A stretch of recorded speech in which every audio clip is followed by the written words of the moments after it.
Morning, good people. It's Iceberg. Happy Tuesday to you. We're full week into April now. Things down here in North Carolina zone 8A are starting to warm up a little bit. This morning our temperature is upper 50s, maybe low 60s. And we'll be getting up, a little bit more, into the 70s or whatever. Looks like we may be past our last freeze of the year, for this part of the year, hopefully. So now we can really get our gardening going on, not having to worry about a freeze coming in and killing any seedlings.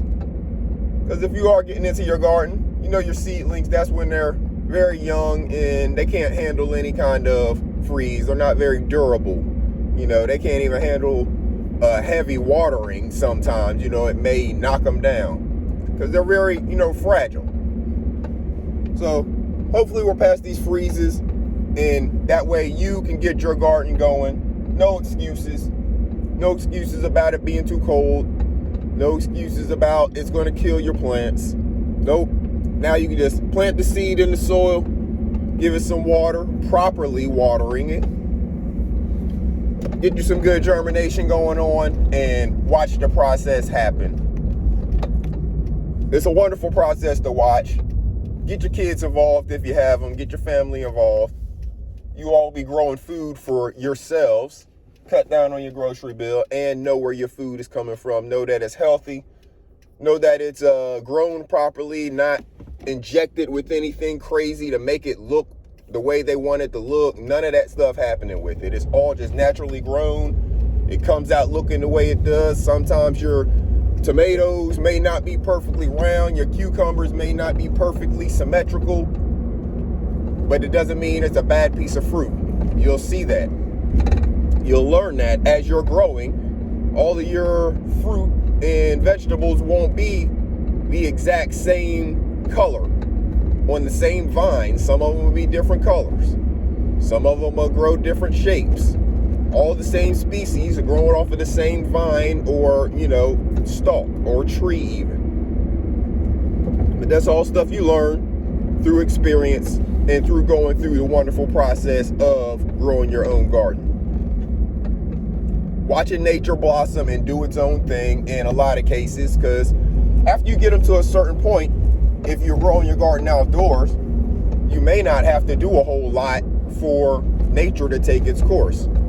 If you already have the pollinators around in your area, the bees and the butterflies and maybe hummingbirds, things like that, to pollinate your plants, you don't have to attract them. If you don't need to do anything extra to attract the pollinators or do your own self-pollination by hand.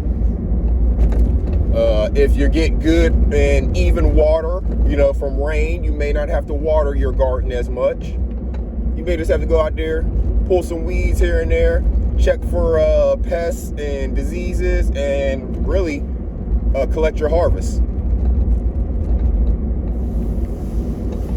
I know yesterday there was the solar eclipse across, a lot of the United States, North America, and people got really excited about that with good reason. I'm not saying not to be excited about it.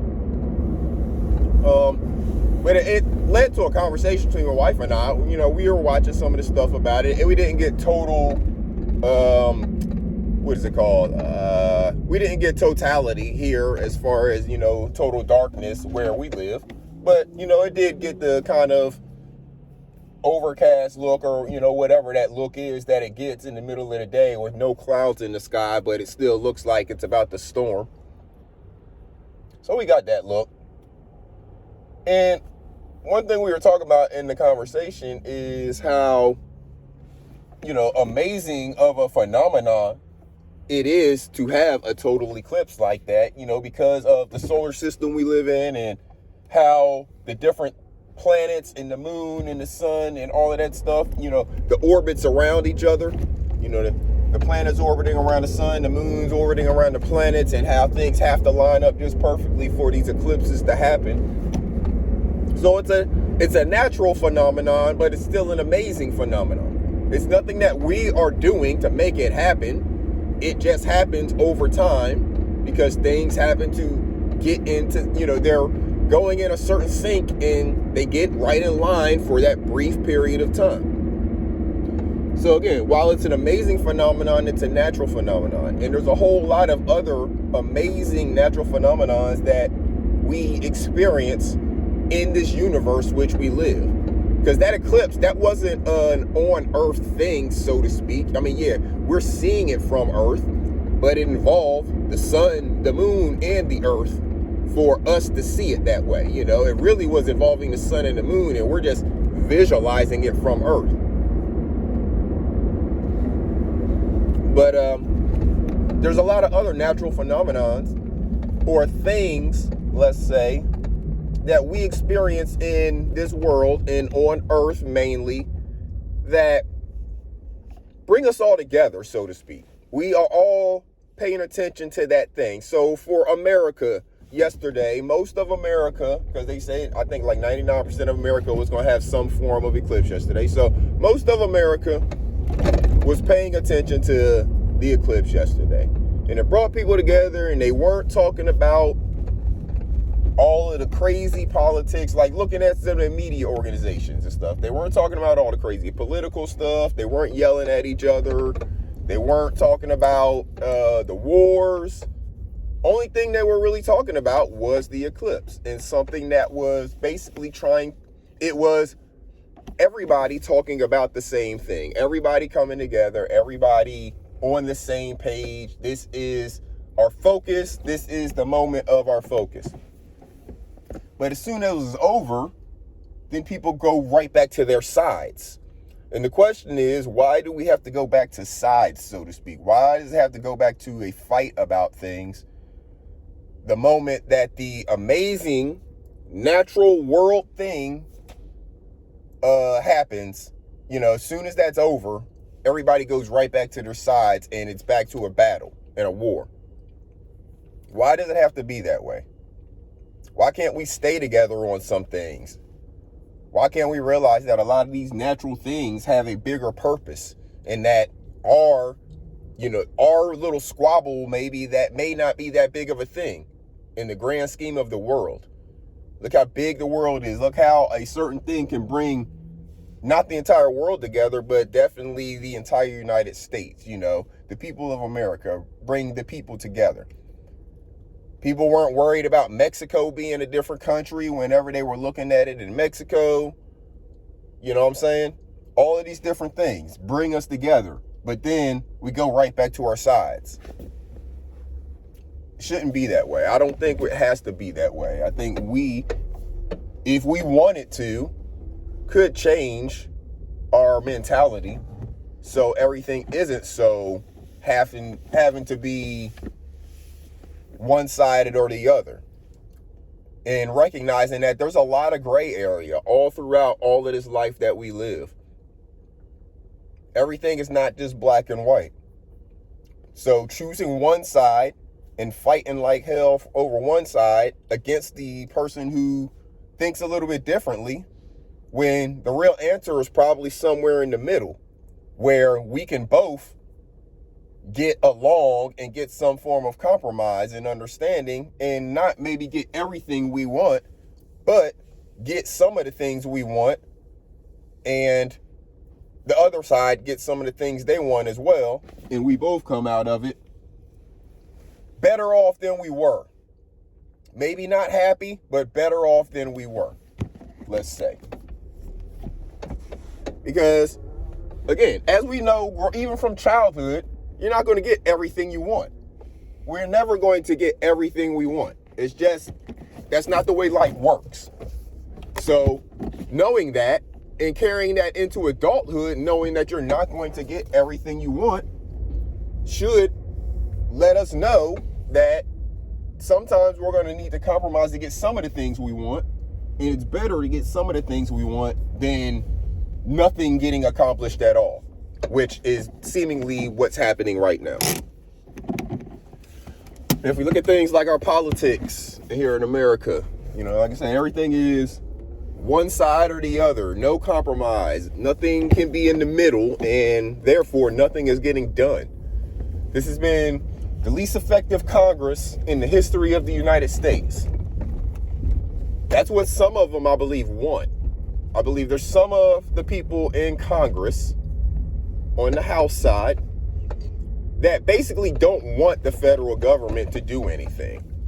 They want everything to be up to the states. They want the federal government completely out of the way. Can kind of go back to the way things were prior to the Civil War, where the states got to do everything they kind of wanted the way they wanted. And, so if they wanted slavery, they could have it. If they wanted whatever, every state was up to its own thing. Then the Civil War happened, and that's when a lot more federal laws came into play, and that, they wanted to abolish slavery and other things. So that was the result of it. You got some people in Congress who want things to kind of go back to more of a situation like that, and therefore they're doing all they can to make sure that governing does not happen. So that's why we've had the least effective Congress in the history of the United States this last year and a half, basically. So what are we going to do about that? We, the people, have the choice to vote in people, vote out people. There's a whole bunch of people in there who are incumbents. You can look at the voting record of your people for your district, You can look at the voting record of all of these people, but specifically focus on the ones that you get to vote on. And when you get the opportunity, determine whether or not they are actually doing things with their position that benefit you in your family situation. Do you need the government to be doing more for you? Then there's certain people that should not be in Congress, because their whole goal is to make sure that the federal government does nothing and gets out of the way. They're trying to get rid of certain laws and things that are on the books for the federal government to make it up to the states. Now, yeah, that may be a good thing in certain instances, but then there's other instances that you open the door for as well. We talk about women's reproductive rights, things like that. You open the door for these things, and now you're opening the door for other things as well.